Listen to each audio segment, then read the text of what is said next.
Naguguluhan ako sa mga laruan ni Baby Ray, napakalat-kalat lang. Kahit saan lang mailagay, kaya nag-order ako ng trolley para sama-sama na silang lahat sa isang lagayan.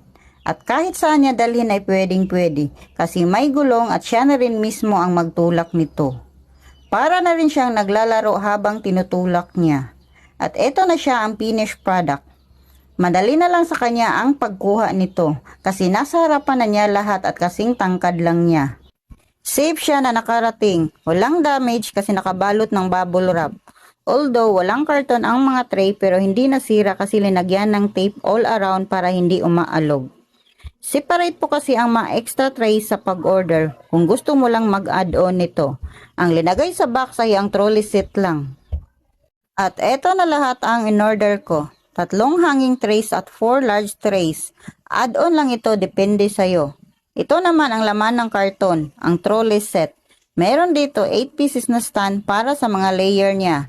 Merong 4 pieces na gulong at meron ding mga tools para sa pag-assemble nito. Inuna ko sa pag-assemble ang pinakababa nito, which is ang gulong na part.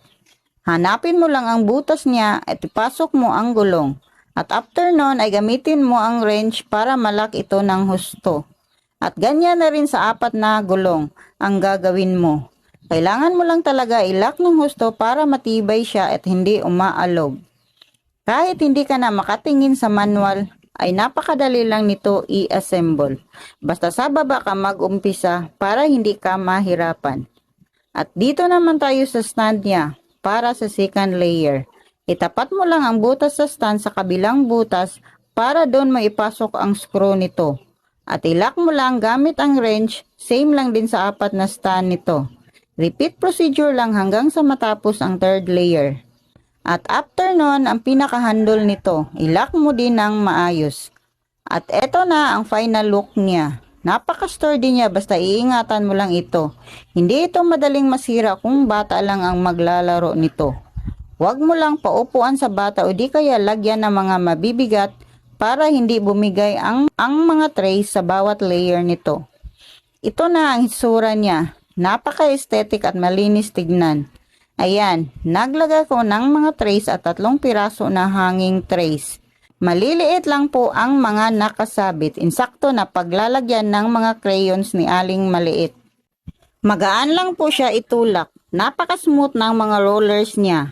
Ayan, linagay ko na ang mga laruan niya. Binawas ko na lang ang mga malalaki para magkasya sa buong trolley. Ayan, napakaganda na at malinis na tignan. Hindi kagaya noon na iba't ibang basket lang ang aking linagyan. Sa pinakataas ang mga coloring box niya at linagay ko sa mga nakasabit na trays ang mga maliliit na mga toys niya. Tiyak na nagugustuhan niya ang kanyang toys organizer kasi kahit lang niya at isang lugar na lang ang pagkukunan niya. Kaya kung gusto niyo, ang link nasa comment section.